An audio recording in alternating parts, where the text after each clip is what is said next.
Hey, everybody. I'm Jay Scherr with Jay Scherr Business Consulting. We help entrepreneurs, business owners, and other leaders maximize their potential, build rock solid foundations for their businesses, and create more freedom in their lives. And you've joined Business Minds Coffee Chat. Henry Ward Beecher said, "The humblest individual exerts some influence, either for good or evil, upon others." On today's episode, we explore the topic of influence, the unseen influence you have, how much we're influenced by others, the power of asking for help, why it's so hard to say no, and more. My guest is an award-winning social psychologist who studies social influence, compliance, and consent. She's the department chair and professor of organizational behavior at Cornell University's ILR School, an author and researcher. Her research has been published in top academic journals, and her work has been featured in the New York Times, the Wall Street Journal, Harvard Business Review, the Economist, and many other outlets. Please welcome the woman who's teaching us that we have more influence than we think, Professor Vanessa Bohns. Vanessa, thank you so much for being here. It is great to see you. Thank you so much for having me. What a wonderful introduction. Absolutely. It is my pleasure. And I am so excited about our conversation today. And I know that number one, we're going to have a great conversation, but number two, that you're going to share so much valuable information and insights that are going to dramatically improve the lives of our listeners. So let's dive right in. I thought a good starting point would be to talk about the moments that define us. There are certain moments in life that define who we are and can change the course of our lives. I would love it if you would share one of those moments that you've experienced. Yeah, I think it was a moment or time in my life more so than kind of a moment in terms of like a few seconds or something.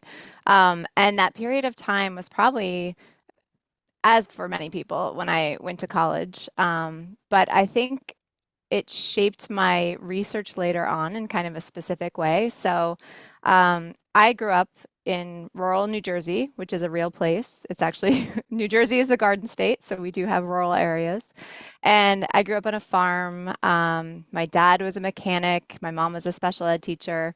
I went to a public school that was very unremarkable, and lots of people went to trade schools instead of college. And we had, livestock in the back of the school. It was that kind of place. And so when I sort of had this ambition to go to an Ivy League school, I just got completely obsessed with the idea, and I really wanted to go to Brown University.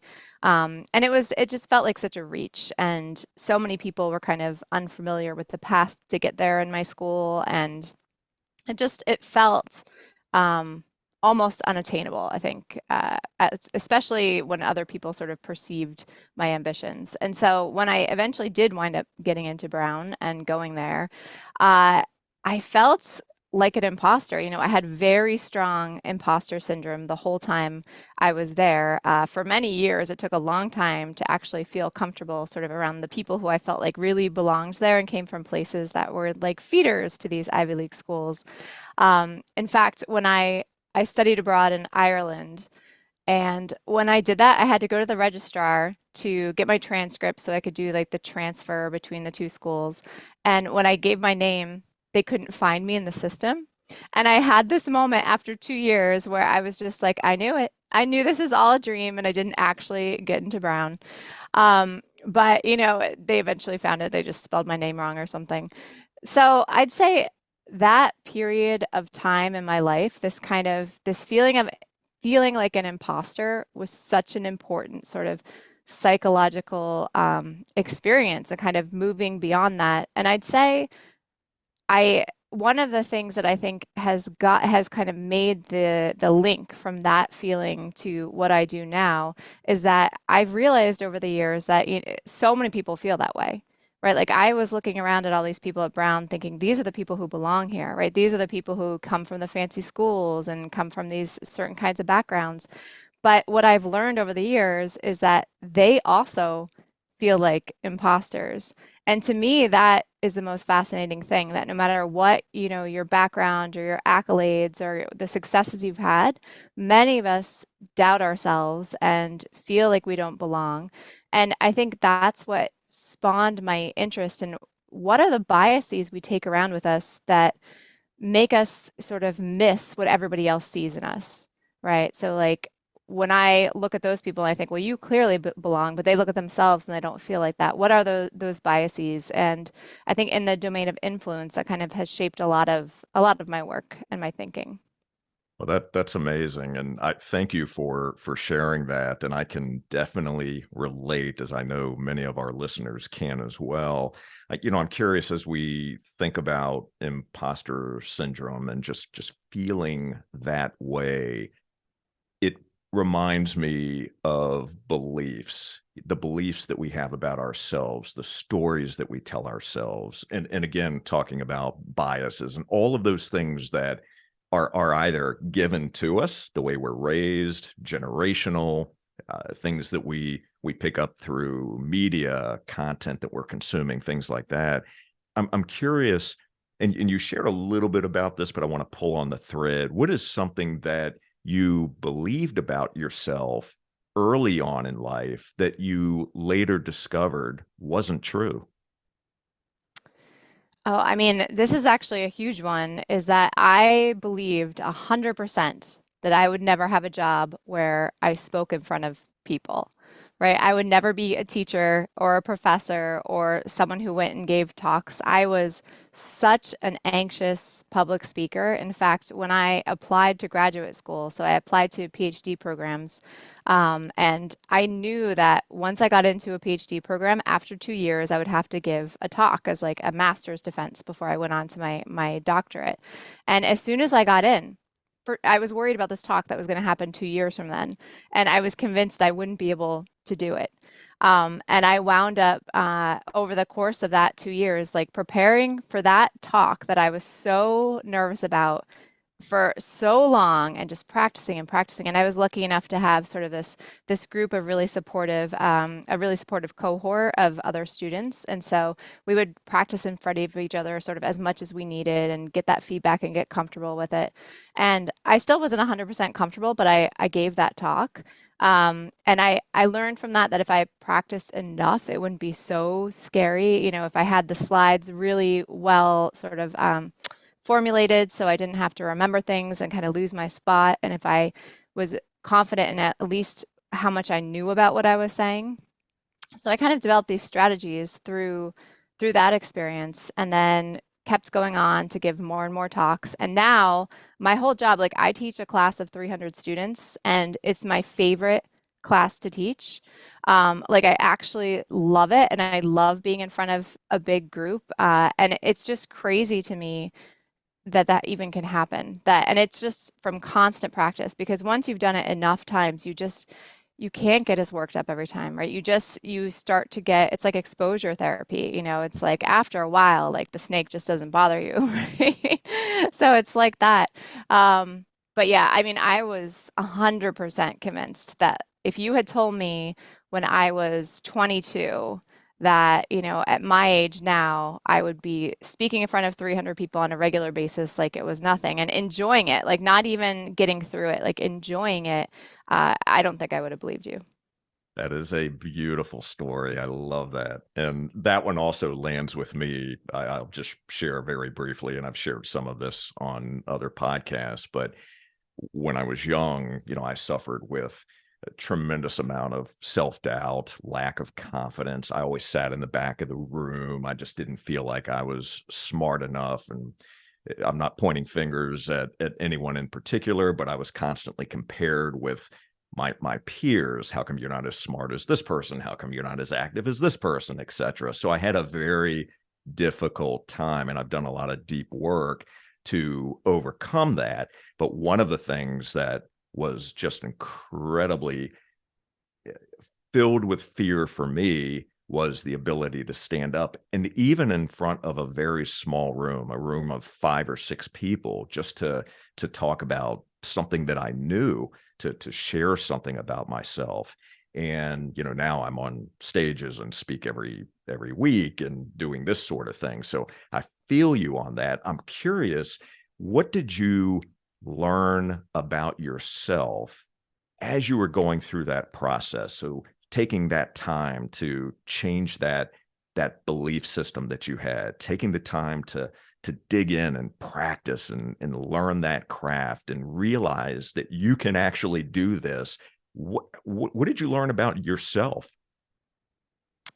Yeah, I mean, I feel like all the things I want to say, it just sounds so corny, but it's true. It's so I actually use my public speaking fear and how it just changed over time through through working at it and through practice and through a lot of discomfort, like pushing through a lot of discomfort and not running away from it. I use that example when I talk to my daughter who has a lot of anxiety. She's 9.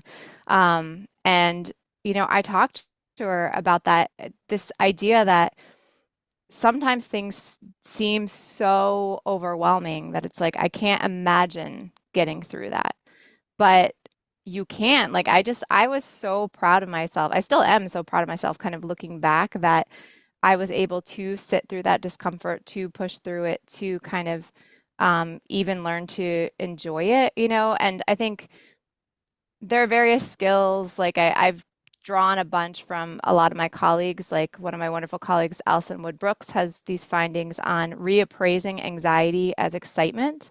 And so that was sort of one cognitive strategy I use, that like things that feel really disturbing and upsetting and uncomfortable, like all that, the things that make your, emotions just peak, they're the same things that make you feel excited for something. And if you can kind of trick your brain that, like, I'm not just scared, I'm also excited for this.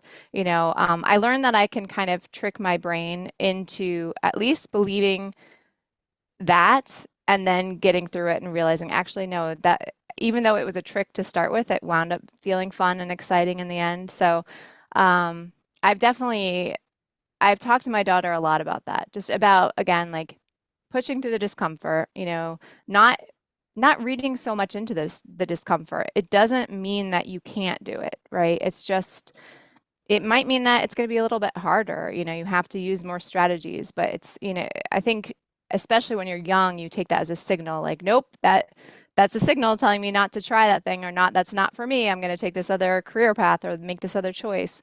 Um, but pushing through it led me to such a happier place. So Yeah. I definitely use that example with her.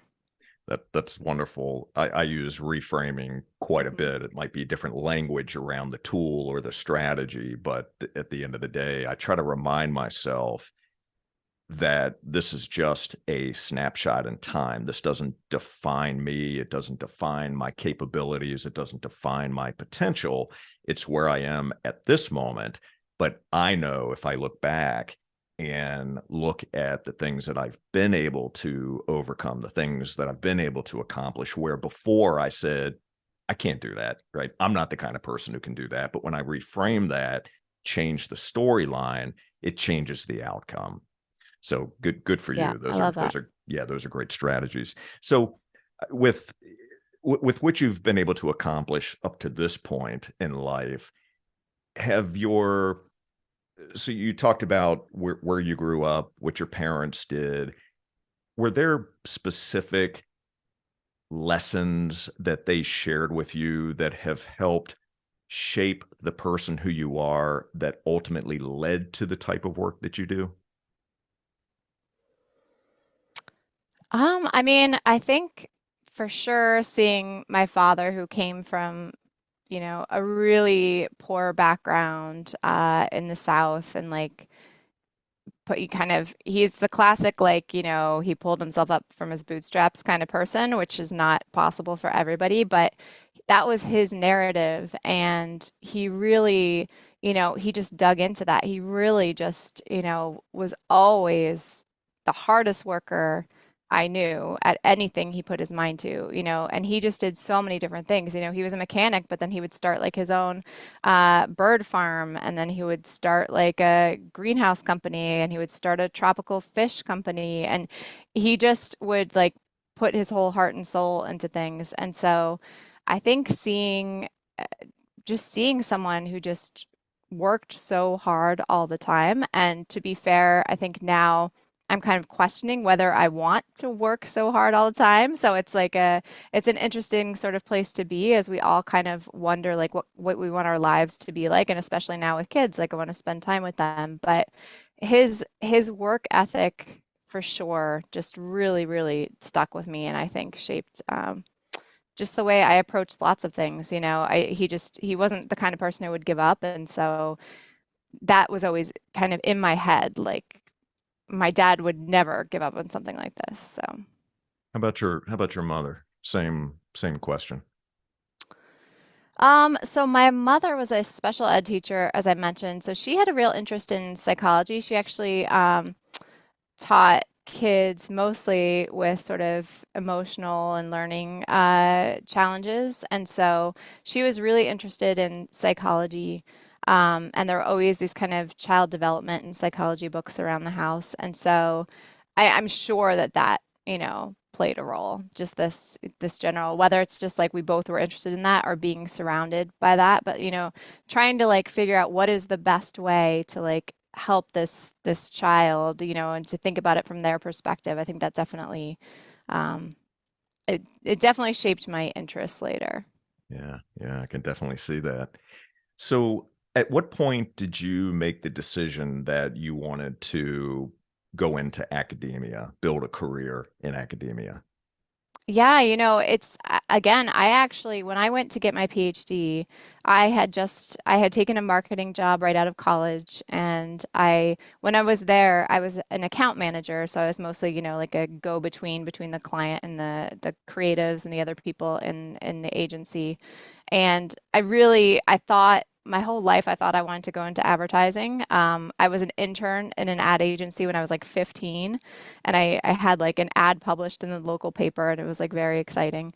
And so it was kind of like I thought for a really long time that's what I wanted to do. And so I got my dream job out of college, and then I just really did not like that position, right? I just felt like I was never doing anything. I was just talking to all the people who were doing the things.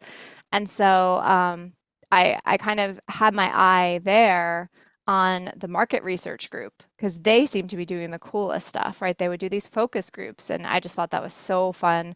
And they would, collect survey data and all the things that like I do now, right? So it looked so fun to me, and they all had PhDs. And so at the time, I wasn't quite ready to just jump back into school, and so I did a few other things. And then I decided I wanted to go get my PhD eventually. And it wasn't really like a lot of people think that they want to go into academia when they get their PhD, and that's like the ultimate goal. I still really wasn't sure for all those reasons we mentioned. Like, I could not picture myself standing in front of a big college classroom. Like, I still could not imagine that. So I was like, what am I really going to do? I thought I'd just go back to advertising potentially and, in a different kind of role. And then I just fell in love with it. I just completely fell in love with, academia. And then I started to become more comfortable with, presenting. And I loved writing, and I just loved doing research. And at each point, it's one of these fields where there's a lot of luck. You never really know if you're going to make it to the next step. So I never kind of assumed I would be able to stay in it. But at some point I was like, as long as I can keep doing this, I'm just going to keep doing it. And then it kept working out at different points. And so I just felt really fortunate to kind of get to stick around and keep doing the stuff that was just really fun to me. It was like play. I love that. So it sounds like you're in your sweet spot. You have found it. Yeah. And I mean, I can't tell you, I feel so fortunate because I know so many people who are searching, for that. And I know so many other things I tried that I thought I would love that I didn't. But yes, I just love it. So, to that point, speak to the audience member who is having that challenge, trying to find that thing, find that place to fit in, and they just haven't discovered it. Based on your own experience, which you went through, could you share maybe a piece of advice with someone? Yeah, I mean, I can share what I tell a lot of graduating seniors in my office as they freak out as they go to embark in their on their lives, you know. Um, a lot of them either aren't sure what they're going to do, or at Cornell, a lot of them have jobs lined up, but they're just not sure that's the right job. Did they take the right job? Should they have done something else? You know, what is it going to be like? Are they really going to like it? And um, there's just so much sort of pressure on this individual decision. And I try to tell them that like you have to make a decision. Like just make a decision and try it out and see how it goes. And you know, hopefully you'll have a chance to sort of reassess that decision at some point and decide, you know, if you want to go somewhere else, if you want to do something, you know, and I tell them my sort of career path, how I really thought that I had my dream job. And it turned out it wasn't what I thought it was going to be. And so I pivoted and I tried a bunch of different kind of weird things. I worked in a sleep lab. I worked in elder care. You know, I worked in these different industries just because they were there. And in each one, I learned so much about myself and the kinds of things that I enjoyed and the kinds of things that I didn't. And I was regularly surprised because lots of research shows we're really bad at predicting how we're going to feel about things. And you kind of have to be in it to experience it. And so I think allowing yourself to experiment is okay. You know, you don't have to have a perfect plan.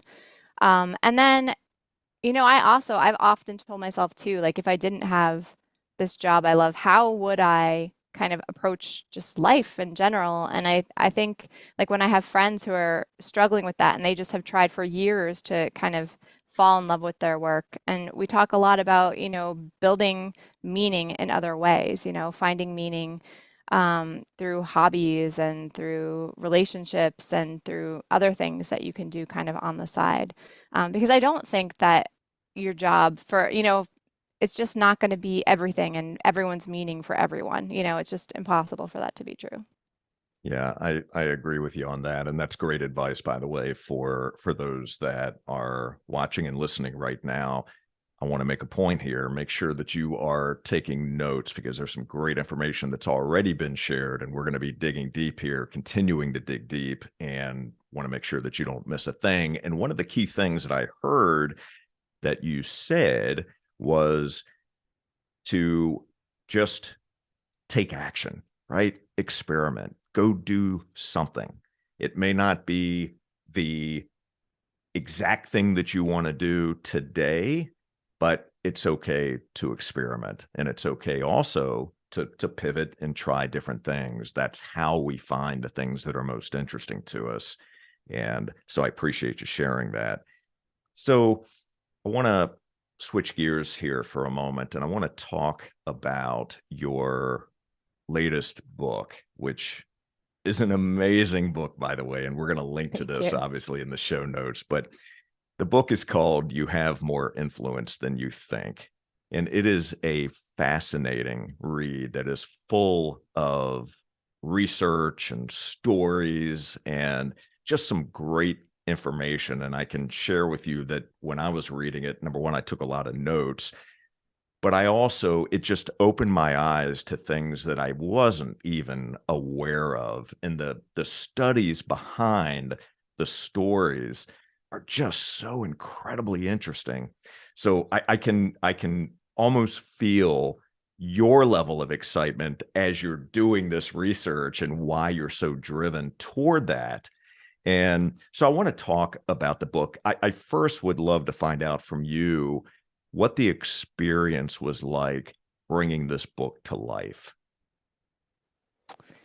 Yeah, you know, this was a book that I had been writing in my head for like a decade of doing this research. You know, it covers research I've been doing for 15 years now, and it just I always kind of wanted an outlet to put it all in there and put these stories in there. And I knew that I wanted to talk about the research I had been doing for 15 years. And then um, a few years, right when I was kind of contemplating actually doing it, right? Going from like just kind of doing it as an exercise in my head to actually putting something on paper. I came across the work and started working with a researcher named Erica Boothby, who was doing very similar things in a different sort of area of social psychology. And as soon as we started working together and I kind of did a deep dive into her work, and it just kind of worked so well with the work I had been doing and was showing these parallel findings, it just clicked. And I just knew how to write the book just immediately. And so it was, it was just such a pleasure to write. Like I actually really, really enjoyed it.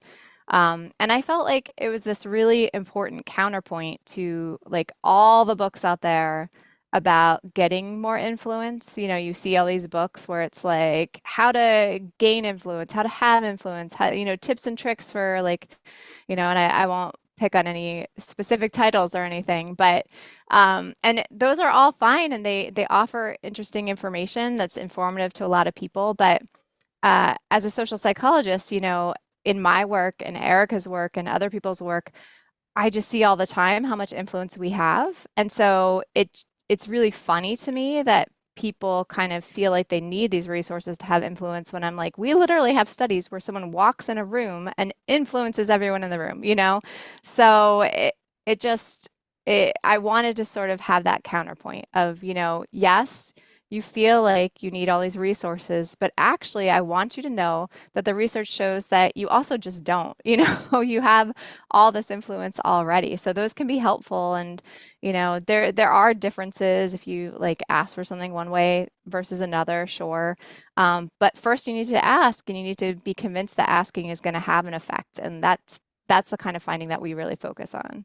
Yeah, that is so good. And I'll share this with you, and you can't see it, but right over here is a bookshelf that is just overflowing with all kinds of books: psychology, philosophy, business, strategy, etc. Well, there's also a number of books over there on persuasion, etc. And I've got to tell you that so many of those books, and I know you didn't tick off the titles, which is fine, but there's something about the tactical side of that, right? Do this, try this.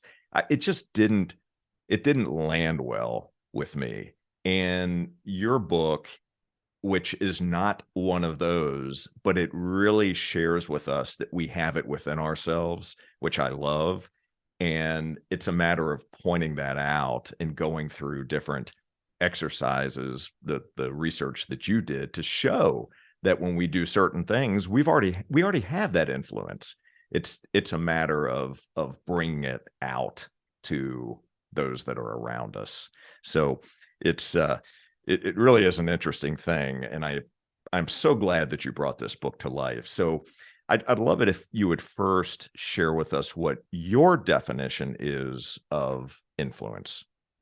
Yeah, and thank you for asking that because I think especially, the way that you were talking about the way it's typically understood in a lot of these books and resources is about these sort of tactics for like actually getting someone to change their mind. And so we tend to think of influence as this very formal kind of thing. So we think of it as, I'm actively trying to influence another person.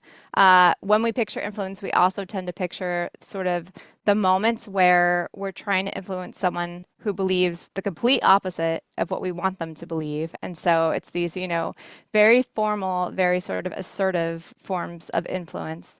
And my definition of influence encapsulates those, but they're just a small part of it, right? There's so many other types of influence. So I define influence as any change in behavior or attitude, which is sort of the classic definition. And I'd even add emotion in there. So anytime we change another person's way of thinking about something, their behaviors, or the way they feel about something, we impact them. We have influence over them.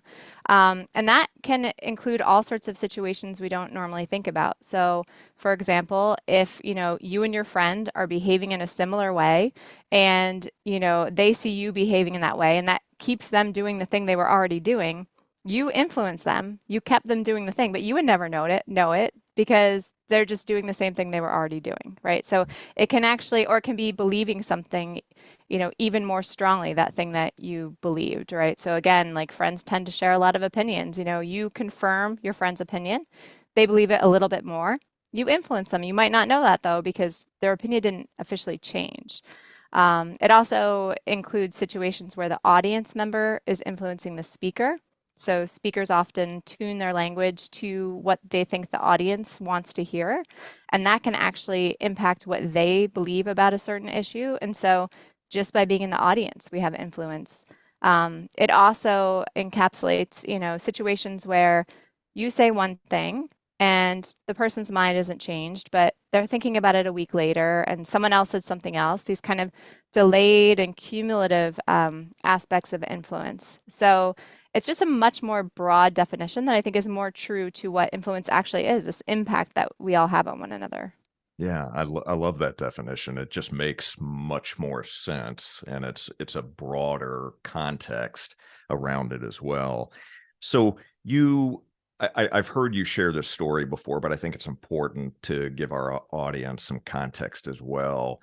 And I'd love it if you would share the story of when you were involved in the research project when you were at Columbia, and that was the project with Frank Flynn, and how this changed your perception on influence and what that experience meant to you. Yeah, and so earlier when you asked about a pivotal moment sort of in my life, this is one of them, right? So this was definitely probably the pivotal moment in my research career because that happened, as I said, 15 years ago, and I'm still studying what I learned on that day. And so basically, I was a graduate student. I had started my PhD program, and I was working with Frank Flynn, as you mentioned, at Columbia. And we were studying kind of just classic influence stuff, the kind of stuff we were talking about, like what if you ask this way versus this other way? And I don't even remember the exact details of the study itself, but I know we went into it with that kind of like, oh yeah, this is how you study influence kind of mindset. And so to run this study, we had to get a diverse sample of, grown-up participants. So we didn't want to just go onto campus and get students.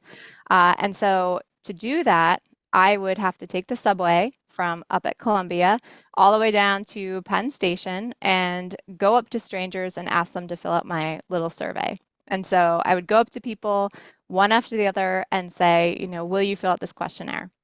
And I did this day after day because we needed hundreds of participants.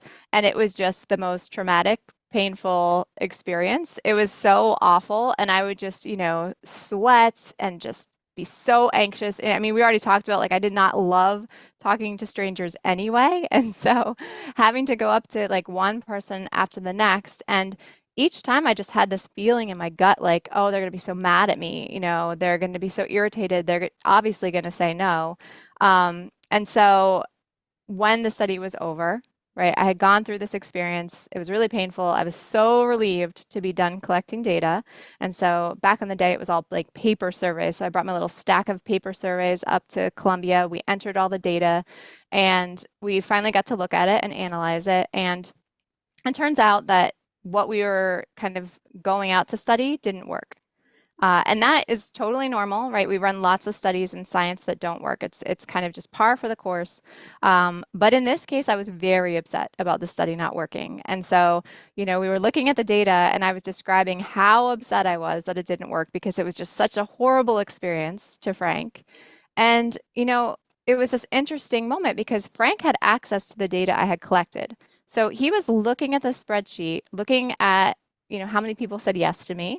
I had written down, what they said in response to my request, just, taking all that data down as a good scientist. And so I was describing one experience and he was looking at the objective data and seeing a very different experience. And so he was like, you're describing this awful experience. It sounds like everyone was just mean and saying no all the time. But I'm looking at the data and actually, it looks like most people were saying yes to you. And it doesn't look like anyone was being particularly rude or anything. And when I kind of looked at the data myself, I had to concede that, like, yeah, in actuality, that is true. And so it was this kind of aha moment where we realize that the way we experience things like influence, but lots of different things in our heads is often very different from the reality. And it's often more negative than the reality. And so that sort of aha moment turned into the studies we've been running for years now, where we brought participants into the lab and put them in the same position I was in Penn Station, and we had them go out and ask people for things. But in this case, because we're doing experiments, we can ask them beforehand, what do you think is going to happen? So they make these predictions, and they're very anxious about whether people will say yes to them. They're very worried about, annoying people. And then they go out and they do it, and they can test those predictions. And then they come back into the lab, and you can see it on their faces. They're just relieved and happy, and they're like, oh my God, people were so much nicer than I expected. And we find and time again that people think that they're going to be rejected about twice as much as they actually are. Yeah, that's such an amazing story, and I'm sure that those that are watching and listening right now can certainly relate, or at least have a relatable story that's happened in their lives. And these things go on every single day. I experience them, you experience them, we all do. The fact that I think what is really remarkable here, one of the interesting things about this was that you were so immersed in collecting the data, right? So you were looking at things a certain way, and Frank was able to look at the exact same information but see something different, because often we see what we choose to see. And the fact that he was able to get a slightly different perspective and come up with this other idea behind it, that look at what, all of these people that you asked, they were agreeing to do this, and they were polite about it if they said no. And I think that's really amazing that you were able to experience that and then take that and use that as the jumping off point, or the impetus, if you will, to do all the amazing research that you've done since then. Really an amazing story. So the book itself, obviously, it has multiple chapters, goes through some great stories, some great studies. One of the first things that I'd like to find out from you is the power behind the ask, the actual science behind it. So you just shared that you did all that you asked all these people at Penn Station to fill out these surveys. Talk about the science behind the power of the ask. Yeah, so at this point, we have run similar studies to what I just described, where we have people go out and ask strangers for things. And we've had participants in our studies ask over 15,000 people for things. So we've done this again and again and again. We started out with having people ask other people to fill out surveys. We wanted to keep it as consistent with my experience as possible. And when we had people guess how many people they would have to ask, we said, here's these 5 surveys. You're going to go out and get them filled out, and we want to know how many people you think you'll have to ask before 5 people agree to complete these surveys. And so they guessed on average that they'd have to ask about 20 people. They went out and kept track. They actually had to ask about 10. So about half as many, which means they were rejected about half as much. And basically every other person was kind of agreeing to this request. And so we extended it to other types of requests. We wanted to make sure it generalized to, not beyond surveys for sure, but we had participants ask, to borrow someone's phone to make a phone call. We had them ask for someone to walk them basically 3 city blocks from the south side of campus up to the north side to find this location that's kind of hard to find. We teamed up with Team in Training, which is an organization that people, run marathons and triathlons, and they raise money to participate. And so they ask their acquaintances and their friends and family for donations to be able to do this. And we wanted to show it's not just, an experimental phenomenon where we put people in these weird situations, but actually even people who are asking for something as that they chose to participate in, right? They're actually participating in this race. They show a similar effect. And so we tested that out with a group of Team in Training runners, and we found that they thought they would have to ask about 200 people to reach their fundraising goals. They were raising thousands of dollars. They actually had to ask about 100. So we found this very similar pattern even in this group of people who had chosen to do this. And so we found again and again that people overestimate, how how likely it is that people will reject them, and how many people they'll therefore have to ask to reach whatever goal we give them when they have to ask people for things. And our participants it's really interesting to watch them because, as I said, it's the kind of effect you can see on people's faces and just it's like palpable, which is so uncommon in psychology research. Like usually you have to enter the data and then you look at it and then you're like, oh, there was a difference between these conditions. In our studies, you see it on their faces. They're so anxious. They ask questions like, well, what if, no one agrees? What am I going to do? Do I just come back? They ask questions that suggest they really think this is going to be an impossible or really difficult task. And then they go out and they do it and they like bound back into the lab. They're so much lighter and happier. And they make comments like, wow, people are so much nicer than I expected. And this is where the science gets interesting because there is research showing that people are more pro-social and giving than we give them credit for. There's something called the myth of self-interest. It's basically this idea that we think other people are more self-interested and will only do things sort of for themselves or if there's a benefit to them. And we overestimate that, right? People actually are quite generous and will do things for other people. But that's not actually what we found was the main driver of what was going on in our studies. What we found was that the people our participants were asking found it really hard to say no. And that was what everybody was sort of missing when they were guessing how many people would agree to do this thing for them. And so you can kind of imagine this if you put yourself in the other perspective, right? So far we've been kind of thinking of like the asker's perspective, but now imagine, you're a person in Penn Station sitting there waiting for your train and someone comes up to you and asks you for a favor, right? In that moment when someone's asking you for something, it's so hard to say no. You have to find the words. If you're sitting there waiting for your train, what's your excuse? You feel like a jerk, you don't want to look bad to this person. You also don't want to hurt their feelings because we do care about other people's feelings. And so all that's going on, and it actually makes it really hard for people to say no. And so that kind of disconnect between what we think, how easy we think it is for other people to say no to us. We're like, oh, they'll just say no if they don't want to do it, right? And how hard it actually is when you're in that position is sort of the really interesting finding, in my opinion. Yeah, it is so hard. That's why I wear headphones when I'm out and about like that. That's right. That is super interesting. So in terms of learning to say no, or that we know that it's difficult to say no, what are some of the things that we can do to get better at saying no?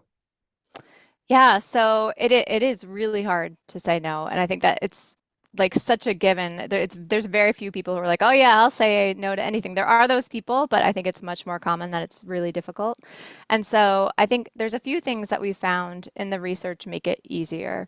So one thing is having time to think of what you want to say. And so when you're put on the spot, right, there's this moment where you don't want to hurt someone's feelings. You want to like kind of convey that you're still a good person.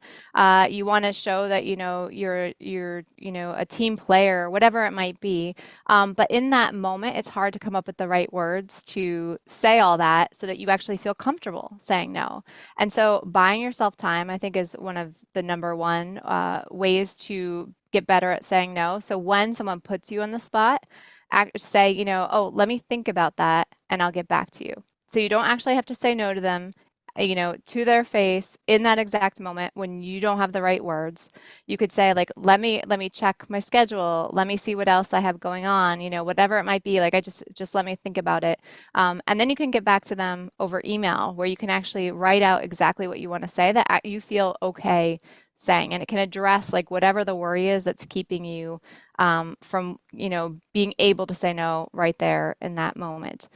So that's one way. And then sort of a similar suggestion is to have a script. So something that you can kind of go to when you do get stuck in these positions where it's really hard to say no. So for example, one that I think a lot of us can sort of imagine, right, is if you're at the grocery store. At our grocery store, they ask us every time if we want to donate to a charitable organization. And my husband and I, we donate on a yearly basis. We know where we're sending our money. And so at the moment, we don't want to be just like agreeing because we feel like we can't say no, right? We want to be more mindful about the decisions that we're making. And so we have our little script where they say, do you want to donate to so and so, like, uh, you know, however much money, or do you want to round it, whatever it might be. And we say, actually, we've already given for this year, or we already donate to them, or whatever it might be. We have sort of our thing that makes us feel good. So we still get to feel like we're good people instead of walking away from that, like feeling like you're a bad person because you said no to the like request to donate, right? You could say like, actually, I've done this donation already, or, I donated last time, or whatever makes you feel okay. But having that script in advance of being asked for it can be really useful. And then I actually think that there's too much onus put on the person saying no to have to come up with strategies to be able to do it. So I think we also need to think about it from the requester side and try to ask for things in ways that don't really pressure people. And so some ways to do that are to let people respond to you over email, right? If you want to ask someone something, but you want to make sure there's real buy-in, that they actually want to do that thing. And I do this with my graduate students, right? I'll have a great idea for a project that I'd love them to work on, but I don't want them to take it on because they just feel obligated if they don't have the time to do it. So I'll say, like, I'll describe the project to them, and then I'll tell them, think about it. Don't say yes right now. Think about it. Look at all the other projects you have going on, and then email me what you think. And that gives people the space and the time to actually say yes or no and make a true decision, because we've all been, had someone agree to something and then they either get it done late or do a bad job or bail at the last minute because they didn't really want to do it and they couldn't really take it on. So you want them to actually want to take it on, right? You want that sort of genuine yes. And then there's one other research-backed way that we've recently discovered, which is giving people the words to say no. So it turns out many of us have said, like, you can say no if you want to, right? That's a line that so many people use. Do you want to do this? You can say no if you want to. But it turns out that that doesn't do anything because we all know we can say no if we want to. Like, it's a meaningless statement. So telling people they can say no doesn't help.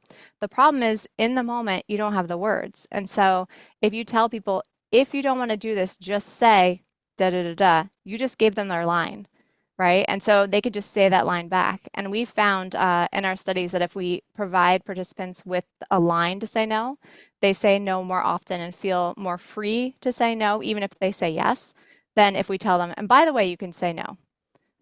So yeah, I like thinking of it from both sides of sort of the equation. That's brilliant. That is brilliant. I love those ideas.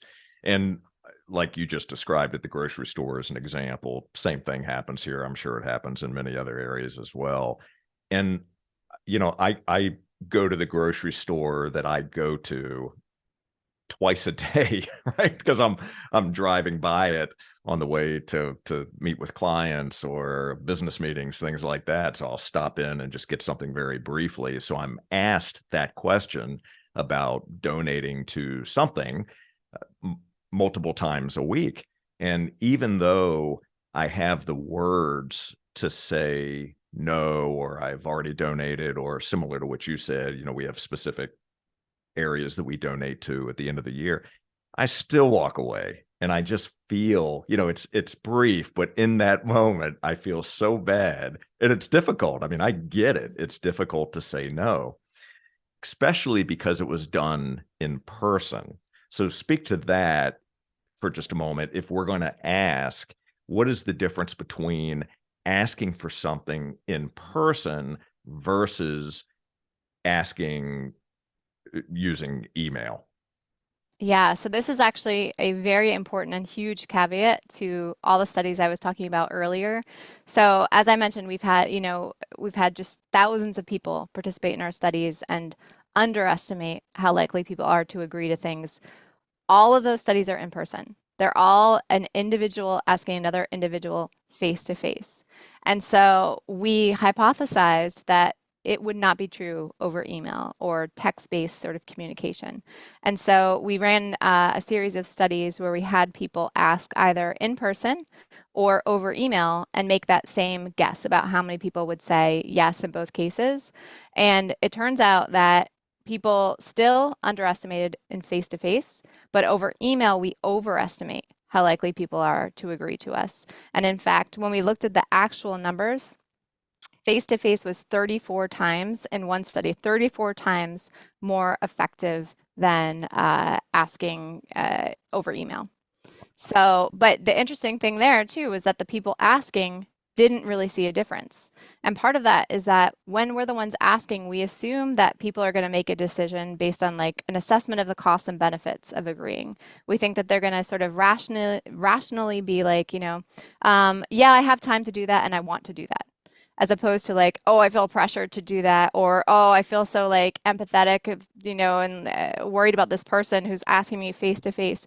But those emotions drive so much of the response rate you get. And so asking in person, creates that context where there's that emotional connection, as opposed to over email, where it's like, you might not, first of all, if it's a stranger, you're like, I don't know you, so I have no connection to you. And then we even found it with friends, right? It's not the same sort of urgency as when you ask them in person.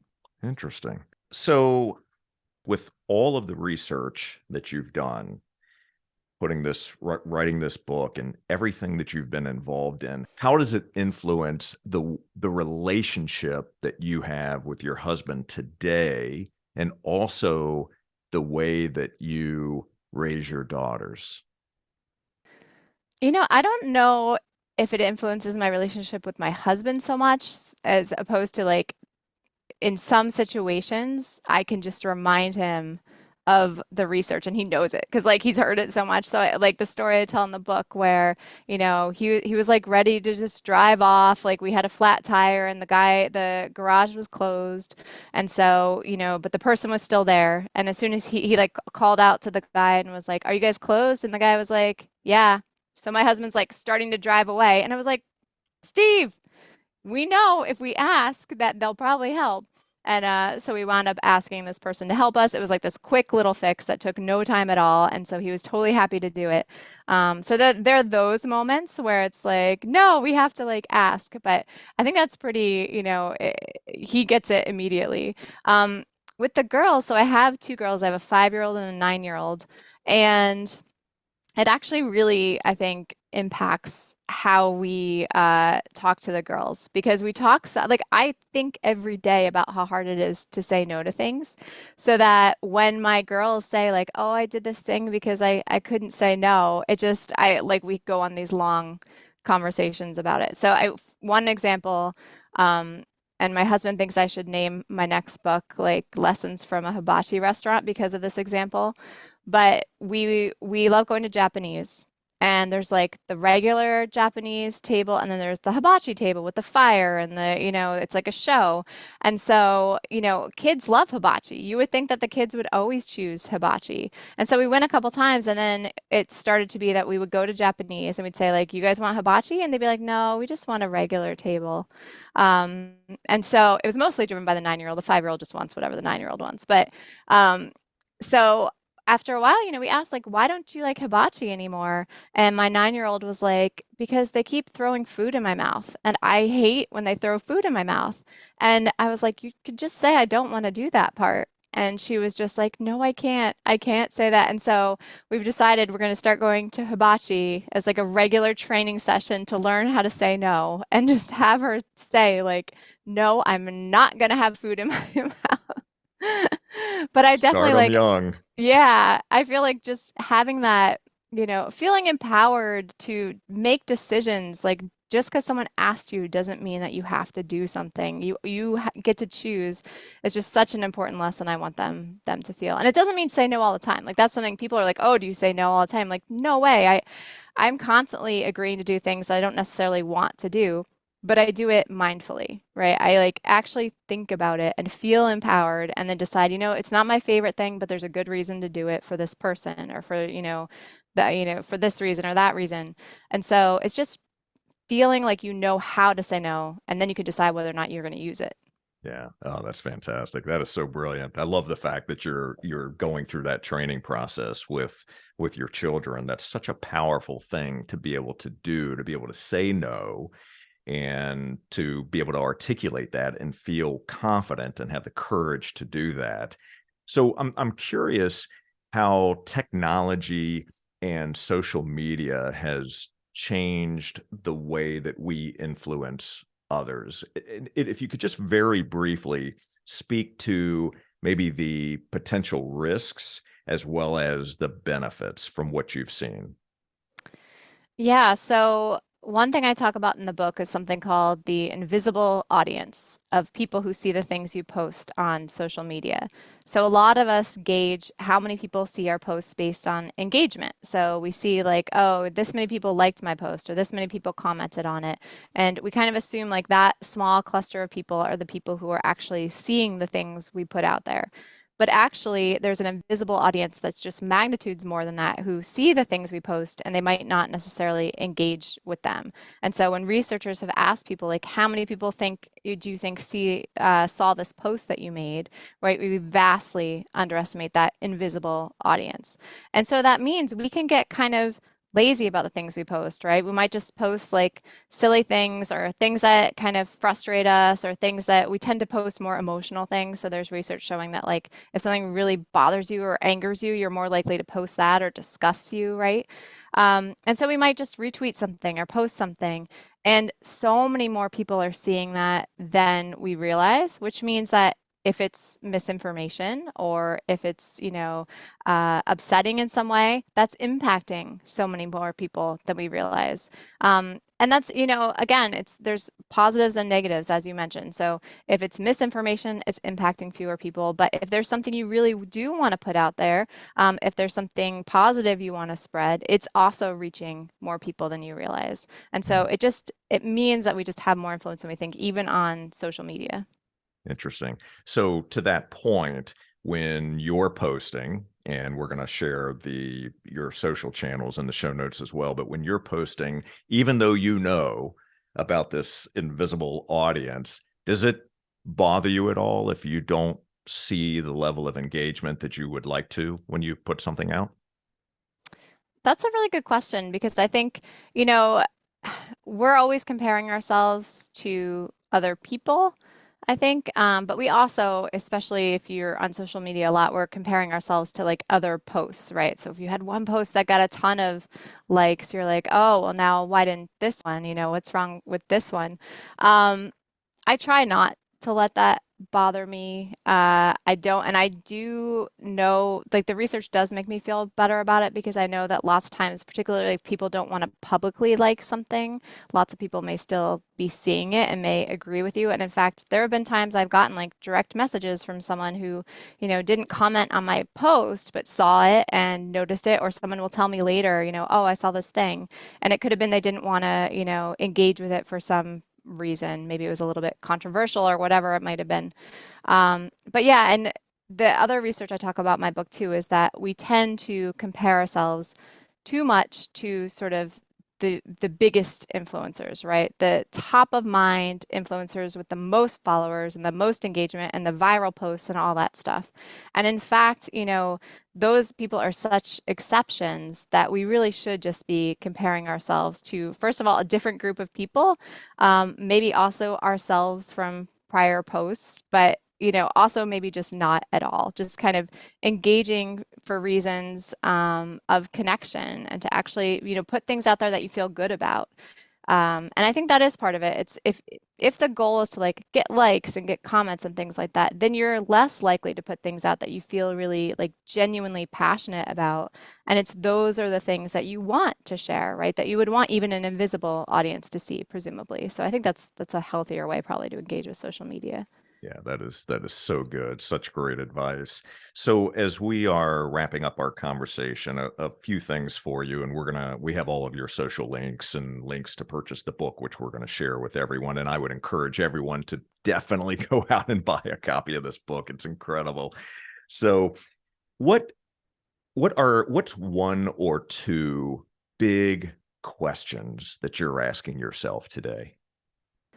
So My biggest sort of question that's just been eating at me in my research really recently, and the thing that I'm focusing most on is the difference between compliance and consent. So a lot of my research is on getting people to say yes, right? So, and that they're more likely to say yes than you think. But it kind of asks another question that we sort of touched on earlier, which is like how many of those people are saying yes enthusiastically and willingly and happily, and how many people are feeling pressured into saying yes or feel like they don't really know what they're getting into. And for a long time, I just kind of thought about that feeling and the practical, value of it, right? Like we talked about, like if someone feels pressured, maybe they bail on you, maybe they don't do as good of a job if they agree.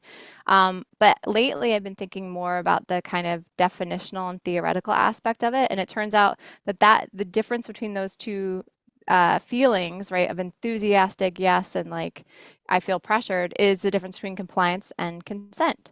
And we consent to all sorts of things. Every time we click like accept the terms and agreements on our phone when we download something, every time we have a doctor's appointment and consent to like medical treatment, every time we get searched at security at the airport, we're consenting. So consent really is just a huge part of our lives. What, in fact, I took the kids to, my husband and I took the kids to Universal a few months ago. And when we went in, this had never happened to me before, but we had to give our fingerprints to get into the theme park. And I was just shocked. And I was like, we're consenting to giving our fingerprints to this theme park. So like consent is just everywhere. And I'm really interested in the situations in which we really do agree to things that we don't really feel like we're consenting to, that we agree to do things and we feel so uncomfortable with it, and kind of unpacking that and the difference between compliance and consent. Interesting. Does that become the basis of a new book? Possibly. We'll see. It's definitely a basis of a new line of research. Excellent. Love that. So I would love it if you would leave our audience with a challenge. What would you challenge them to do? Yeah, here, I'll give two challenges. So one is one of my favorite studies in the book, which is our compliment study, where we have people give strangers compliments. And they think strangers are going to be annoyed that you sort of like tapped them on the shoulder or went up to them and interrupted them.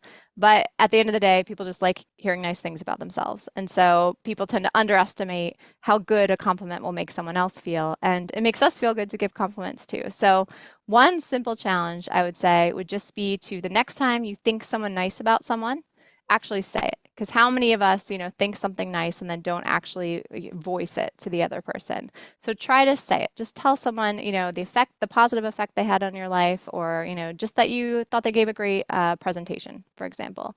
So that's one. And the other one, I'll give my favorite piece of advice, which is the next time you need to ask someone for something, whatever it might be, are you asking for something at work? Are you asking a friend for a favor? Instead of thinking about how to get them to say yes, just start from the assumption that they're primed to say yes. Their default is to say yes. And then think about how that changes the way you're going to ask them. Because it may be that you were like, oh, I'm not going to ask after all. They'll probably just say no. But assuming they're going to say yes could get you to ask for something that you should ask for, right? You may have sort of negotiated yourself down and thought like, oh, I shouldn't ask for that much because they'll never agree to that. Assume they're going to say yes and ask for the thing that you think that you should get, right? Or that you deserve. But at the same time, if you feel like they're definitely going to say yes to this, and you're like, they might not want to do this, maybe kind of rethink how you're going to ask in that case if the default is yes, and you're like, wait, maybe I should ask in a softer way. So I just think that exercise of don't assume you have to get to yes, assume you're starting from yes, and then think about how that changes the way you ask for something. Wonderful. Two great challenges. I appreciate that. So here is my final question, Vanessa. So what is one of the most difficult decisions that you've had to make in the pursuit of the person who you've become?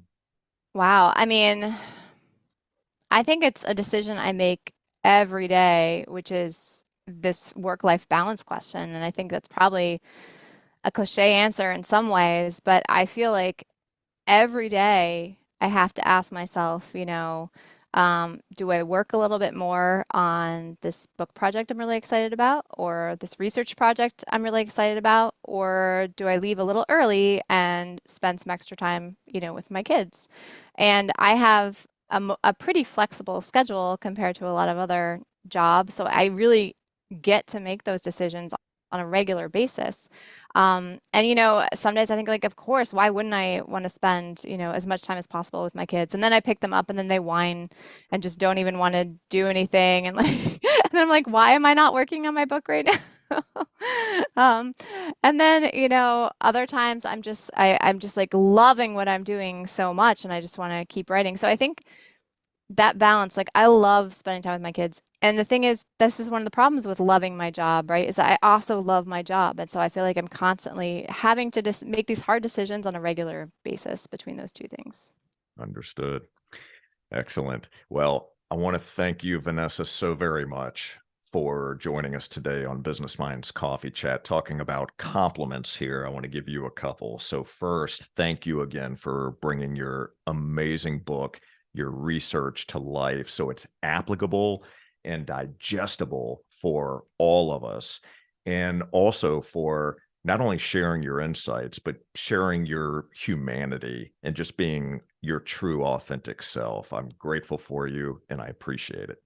Thank you so much. I really appreciate it. This has been a lovely conversation. So thank you. It is my pleasure. And for all of you, thank you so very much for watching and listening. And I do have a favor to ask. Would you please take a moment to subscribe, rate, and leave us a review on Apple Podcasts?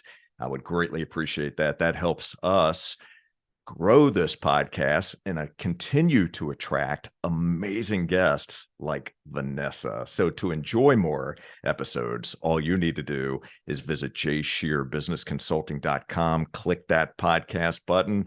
And until next time, keep learning, keep growing, and make sure you go out and buy a copy of You Have More Influence Than You Think. Don't only read it, apply the lessons you learn, and we'll see you on the next Business Minds Coffee Chat. Take care, everybody.